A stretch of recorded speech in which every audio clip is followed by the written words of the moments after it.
দোস্ত, তুই কি কালকে কলেজে যাবি? তুই কলেজে না গেলে না ভাল লাগে না রে। চলার মতো বন্ধু তো কতই হয়, কিন্তু তোর মতো পাশে কজন রয়? কিন্তু এই ভালোবাসার সীমাবদ্ধতাও ক্লাসের লাস্ট পরীক্ষা অবধি টিকে রয়। তারপরে এক একজন ভালো কলেজে চান্স পায়, আর পুরোনো বন্ধুগুলাকে সবাই ভুলে যায়। হঠাৎ করেই হয়তো দেখা হয়ে যায়, তারপর কিছুক্ষণের জন্য কথা হয়, আবারও সবকিছু স্মৃতি হয়ে যায়। তারা কখনো ভাবতেও পারেনি জীবনের পরিবর্তনগুলা এত দ্রুত তার সাথে আসবে, সবকিছু উল্টাপাল্টা হয়ে যাবে। বন্ধুদের সাথে আড্ডা দেওয়ার সময় মনে হয়েছিল কখনো হয়তো এই সময়টাই শেষ না হবে, কিন্তু সে সময়টা যে কিভাবে চলে গেল সেটা আমাদেরও অজানাই থেকে গেল। সবসময় বন্ধু বান্ধব নিয়ে ঘোরা মানুষটিও আজ বড্ড একা দিন কাটায়। হুট করেই মন খারাপ হয়ে যায়, কিন্তু মন খারাপের কারণগুলা খুঁজে না পাই।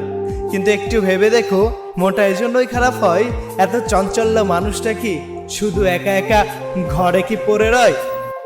এই জন্যই তো বারবারই মন খারাপ হয়ে যায়। ফিরে পেতে চাই সেই স্মৃতিগুলা। সকালে ঘুম থেকে উঠে ক্লান্তি, ওই ক্লান্ত শরীর নিয়ে দুপুরে আবারও ঘুম, বিকালে ঘুম থেকে উঠে খেলাধুলার জন্য সে মানুষগুলাকে আর পাইনি। আমাদের ছোট বাচ্চারা যখন খেলা করে তখন তাদের খেলা দেখে অতীতগুলা আমাদেরকে আবারও মনে করিয়ে দেয়। আমরাও একটা সময় এমন পরিস্থিতি পার করে এসেছি, আমরা একটা সময় এমন ভালোবাসায় মেতেছিলাম, আমরা একটা সময় বাবা মার খুব অবাধ্য ছিলাম। কিন্তু আফসোস বন্ধু, তোদের সাথে এত এত এত এত আনন্দময় মুহূর্ত কাটানোর পরও আর হয়তো কোনোদিন সে সবাইটাই পাবো না। আর হয়তো হুট করে প্ল্যান করে স্কুল পালিয়ে কোথাও ঘুরতে যাওয়া হবে না। আর হয়তো কোনো কারণ ছাড়া একসাথে হাসাও হবে না, গভীর রাতেও পিকনিক করা হবে না। হবে না তোদের সাথে আর অযথা গল্প করা, কারণ ছাড়া একসাথে হাসি আড্ডা তামাশায় মেতে থাকা।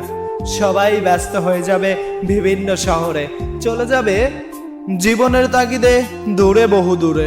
আমার কত বন্ধুই তো বিদেশ চলে গেল, বয়স পেরোতে না পেরোতেই দূর প্রবাসে চলে গেল আমাদেরকে ছেড়ে। চাইলেও পারি না সেই সময়গুলো আরো একবার কাটাইতে। Signing off, Ikramul.